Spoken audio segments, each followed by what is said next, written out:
Well, beginning in June, I'm hosting an introductory course on the plays of William Shakespeare. We're going to read one play of every major genre. So one of comedy, one of tragedy, one of history, and one of romance. So that by the end of the course, you'll have the ability to confidently read Shakespeare's plays in any major genre. And this class is hosted on Versed, which is my digital school of poetry, where you'll have access to lectures, study guides, and guided seminar discussions that are going to equip you with basically everything you need to know to confidently enjoy Shakespeare on your own. Versed Community is part school, part social medium. It has several chat rooms and discussion forums which we're going to be using to discuss and ask questions about the readings during the week between our own live meetings. So the course is called Midsummer with Shakespeare, 4 Initiations into the Shakespearean Imagination. And for the format, I've adopted the Oxford tutorial model of a lecture and seminar.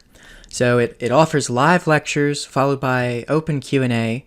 It will include some handouts that contain excerpts from the works of critics, from Samuel Johnson and the Romantics, like Samuel Taylor Coleridge, all the way up to Harold Bloom and Marjorie Garber. And we're going to meet for 90 minutes each seminar. So we've got the lectures and the seminars later in the week for an in-depth discussion. And if you're one of those readers who prefers not to speak in discussion, you're always welcome to just show up and listen to the conversation that happens on the Zoom call. And you can even contribute in the chat if you prefer not to speak. But for anyone who finds it difficult to understand Shakespeare's language or struggles with finding the plays interesting, this is an excellent opportunity to encounter some of the greatest plays in conversation with other readers. And for longtime lovers of Shakespeare's drama, we'll have the opportunity to read and discuss deeply and critically. Shakespeare is really for everyone. I think it was Gregory the Great who said about the Bible that it was a place where lambs can wade and elephants can swim. And this holds true for Shakespeare and actually all of great literature. Our discussions often range from the most basic considerations, which often yield very deep insights, to deeper critical conversations. So there's quite a range there. So what are we going to be reading for this course? Well, members of Versed recently voted on which plays to include in the syllabus, and here's what they decided. We're going to begin on the week of Midsummer, which is the week of June 21st. And we're going to begin with A Midsummer Night's Dream. And in each play, we're going to focus on the ritual aspects of drama. So we're celebrating Midsummer by reading Shakespeare's great comedy. And this play is a really comedic meditation on desire, love, romance, harmony, and social renewal. It's set between the rational order of Athens, the city of Athens, and the enchanted wilderness of the forest.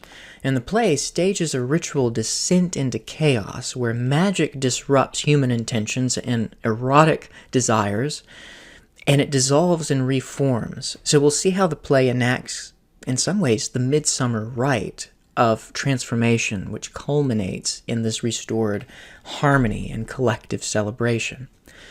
So from comedy, we're then going to move to tragedy. And the readers on Verse chose the darkest tragedy possible, King Lear, which is really Shakespeare at his finest. Shakespeare gives us this play on sovereignty, this consideration of the division in the state and its limits of human understanding.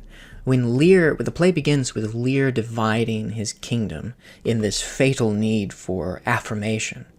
And in doing so, he initiates a descent into personal and political disintegration.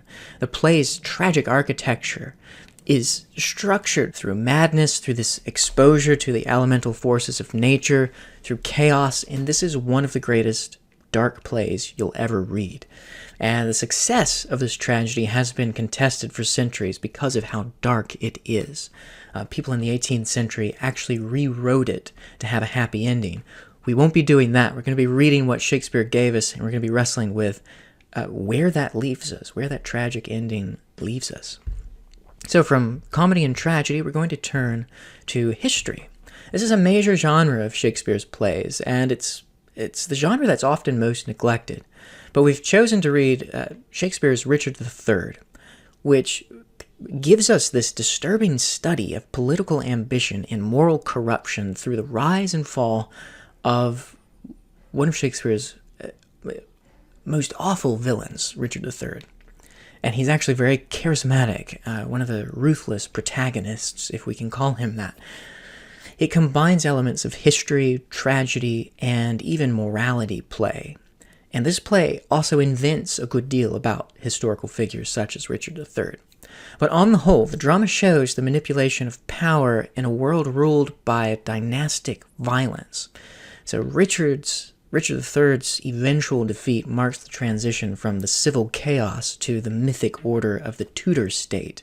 So it actually speaks to a really important moment in English history, which would have been important to Shakespeare and his original audience. So after considering history, we're going to close with Shakespeare's great farewell to the stage, The Tempest. This is Shakespeare's final solo play and a quintessential example of the late Romance genre. It centers on Prospero, a philosopher-magician, an exiled duke, and considers themes of forgiveness, of art, of authority, and the limits of human power. And the action is set on a mysterious island, which is shaped by illusion and revelation, and the play reimagines the possibility of renewal through those acts of forgiveness and imaginative vision. In a way, the play is both an elegy for and a consummation of Shakespeare's dramatic art, with some of the most moving monologues in the Shakespeare canon. Now, my whole teaching platform, Verse Community, is built around the idea that conversation is central to education. It was John Henry Newman, in his idea of the university, who said that the conversation is a lecture unto itself. And this is something you can't get if you're just buying courses online without taking them with a group. Here you have this built-in study platform where you're going to be making friends, you're going to be talking to other people. And I have found this certainly to be true in my case, where you'll learn more. We are a diverse group of readers from different backgrounds and countries, and I've found that the pursuit of virtue and truth is always enriched through a diversity of perspectives, when students and readers can leverage their classmates' insights, and when they can share what they know and what other students, and often I, do not know. So it's a really great opportunity. It's a unique experience, unlike anything I think that's on the internet so far, because it offers the discussion. So I hope you'll join us on Versed for this series. Check out the link below for the syllabus and how to sign up. And thanks for watching, and until next time.